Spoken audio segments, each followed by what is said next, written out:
सबसे पहले अजय आलोक जी आपसे ही शुरुआत करते हुए, पुलवामा पार्ट 2 बता रही है इसको विपक्षी पार्टी, इस पर क्या कहना है आपका?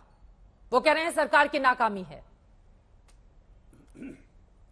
देखिए चित्रा जी, सबसे पहले तो अपने वीर जवानों के प्रति मैं श्रद्धांजलि अर्पित कर रहा हूं और पूरा देश मर्माहत है इस कुर्बानी से। सियासत करने का इससे घटिया वक्त नहीं हो सकता है कि अपने जवानों की शहादत पे हम सियासत करें। पुलवामा 2 और तमाम तरीके की बात करके, तो पुलवामा 2 जब कहते हैं तो पुलवामा का बदला कैसे लिया गया था वो भी याद करना चाहिए जरा उनको। वो याद करते ही उनकी रूहें सिरक जाती हैं। देखिए एक बात तो तय है कि ये बौखलाहट में क्या हुआ, हताशा में क्या हुआ, आतंकवादी हमला है, इसलिए सेना को टारगेट किया जा रहा है।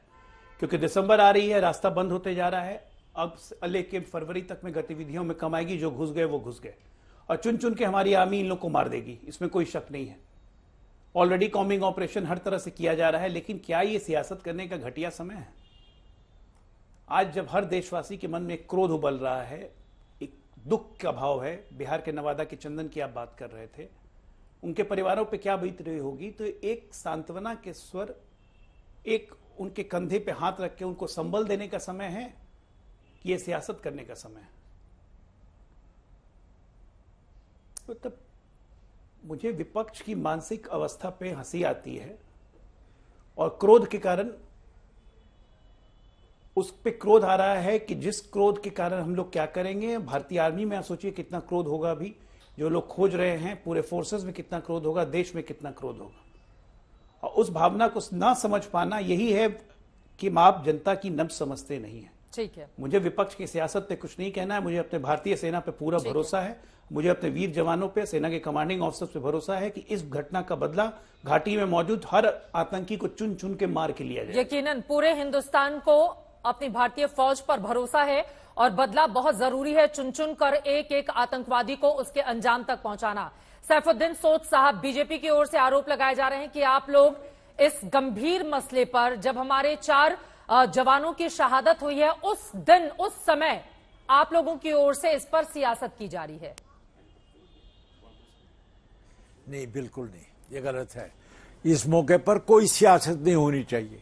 सबसे पहले ये जो जिन जवानों की जान गई है उनकी फैमिलीज में क्या होगा, उनके साथ में गहरी हमदर्दी का इजहार करता हूं।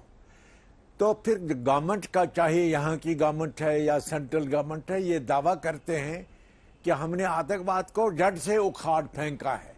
और फिर आए दिन जब ये वाक़ात होते हैं तो मुझे से लोगों का दिल डूब जाता है। ये इंसानी जानें ज़ाया होती हैं और इसका अंत होना चाहिए। गवर्नमेंट को ऐसी कार्रवाई करनी चाहिए। देखिए, जहां आप कहते हैं वाक़ा हो गया है, अब मेरी दरियाफ्त में ये है कि बहुत इन्हें ये तशवीशनाक जगह है, वहां होते रहते हैं ऐसे हादसे। तो गवर्नमेंट का ये दावा है कि हमने काबू कर लिया है, फिर ये वाक़ात जब होते हैं तो उस वक़्त गवर्नमेंट की पोजीशन क्या रह जाती है।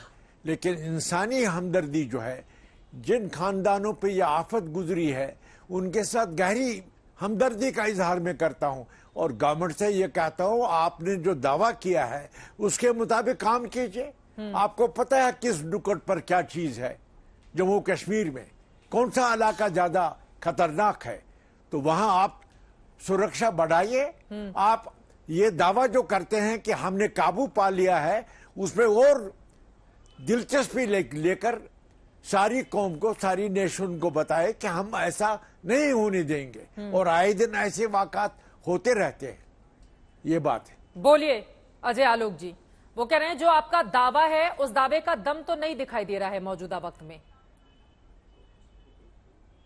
दिनकर की एक कविता है, इनको सुननी चाहिए। धक धक रही है अग्नि, हृदय में हमारे ज्वाला है।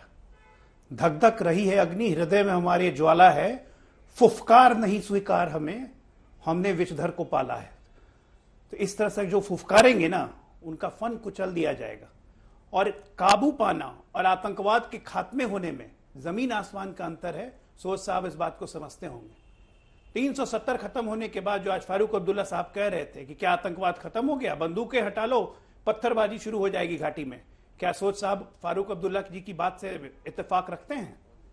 ऐसे विषधर जो फुफकारेंगे ना, तो उनका फन कुचला जाएगा। और फन हम कुछ लेंगे क्योंकि ये पाकिस्तान परस्त हैं, ये चीन परस्त हैं। काबू में करने का मतलब होता है कि आतंकी घटनाओं में कमी आई है कि नहीं, आप हाँ या ना में बताइए। जितने बच्चे हमारे इन्फिल्ट्रेशन के लिए मिलिटेंसी में भर्ती होने जाते थे बॉर्डर क्रॉस करके, उसमें लगभग शून्य लगभग कमी आई है कि नहीं, आप हमें बताइए।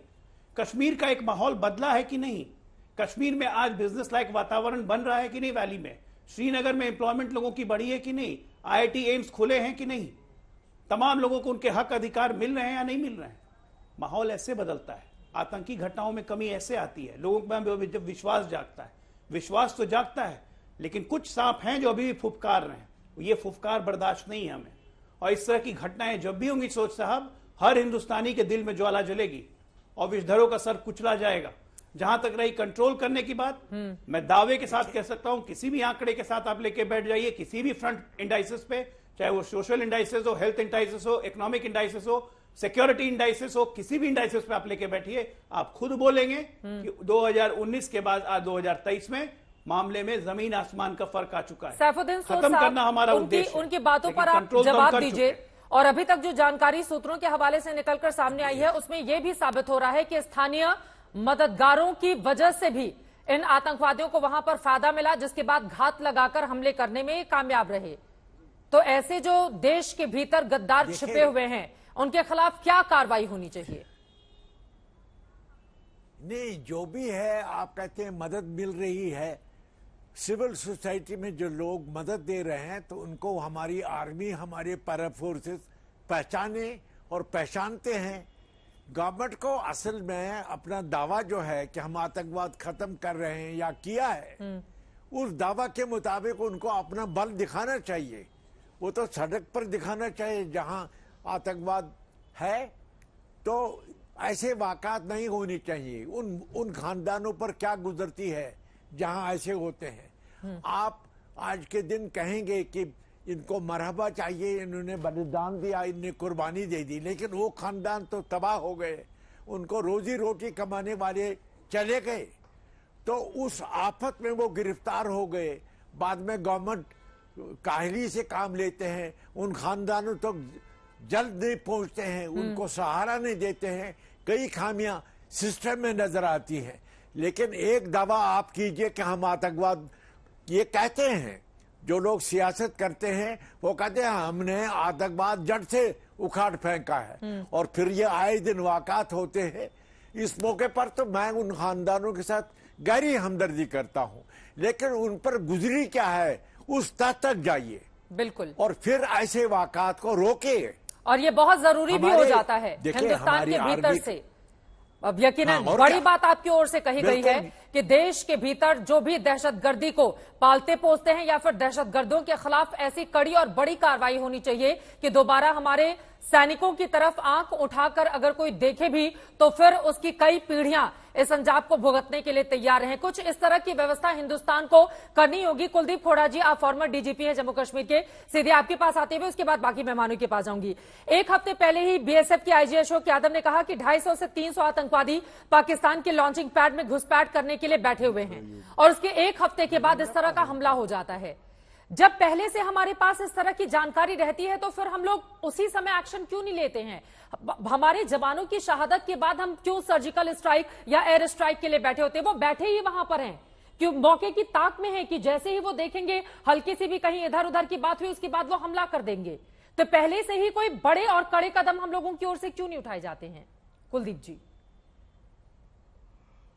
देखिए, पुंछ राजौरी में एक्टिव होने के लिए कुछ खास वजूहत है। एक तो कश्मीर में आतंकवाद को बहुत बड़ा धक्का लगा है और वहां पे अब आतंकवाद लगभग खत्म होने के बराबर आया है, और साथ में विंटर की आने की वजह से वहां जो पासेस है, इन्फिल्ट्रेशन रूट्स है, वो भी वहां पे बर्फबारी काफी हुई है। तीसरी वजह यह भी है कि गलवान इवेंट के बाद अपने सीआई ग्रेड जो पुंछ राजौरी में है उसको डाइल्यूट किया गया और वहां की फोर्सेस कुछ लद्दाख में भेजी गई।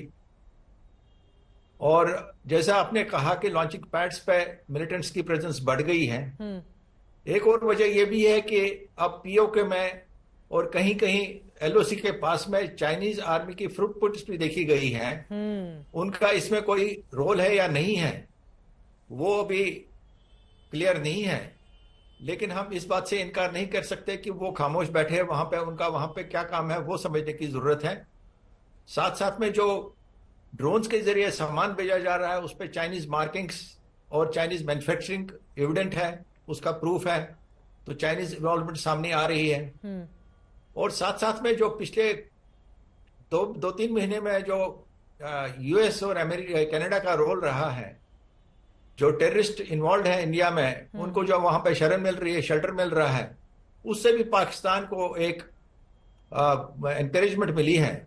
और आपने देखा कि वहां के जो चीफ ऑफ आर्मी स्टाफ है आसिम मुनीर, वो आजकल वॉशिंगटन में है। वहां पे वो सेक्रेटरी ऑफ स्टेट ब्लिंकन से मिले हैं, डिप्टी सेक्रेटरी ऑफ स्टेट से भी मिले, डिप्टी एनएसए से मिले, डिफेंस सेक्रेटरी से मिले। और वहां पे वो इस बात को फोकस कर रहे हैं कि कश्मीर में 370 के बाद जो वहां पे एज पर पाकिस्तानी वायलेशन हुई है, इंटरनेशनल एक अंडरस्टैंडिंग थी कश्मीर के बारे में, बिल्कुल। और दूसरा वो ये भी उछाल रहे हैं वहां पे ह्यूमन राइट्स की बात कर रहे हैं, और जो पाकिस्तान में टेररिस्ट मारे जा रहे हैं उसमें वो इंडियन हैंड का इन्वॉल्वमेंट का वो जिक्र कर रहे हैं। तो ये सारे चीजें जो कंबाइन होके एक पाकिस्तान को एनकरेज कर रही है। लेकिन साथ में जो आपने बात कही वो हमने ये देखना है कि हम इसको प्रिवेंट क्यों नहीं कर पा रहे हैं, और ये कार्रवाइयां बढ़ती जा रही हैं।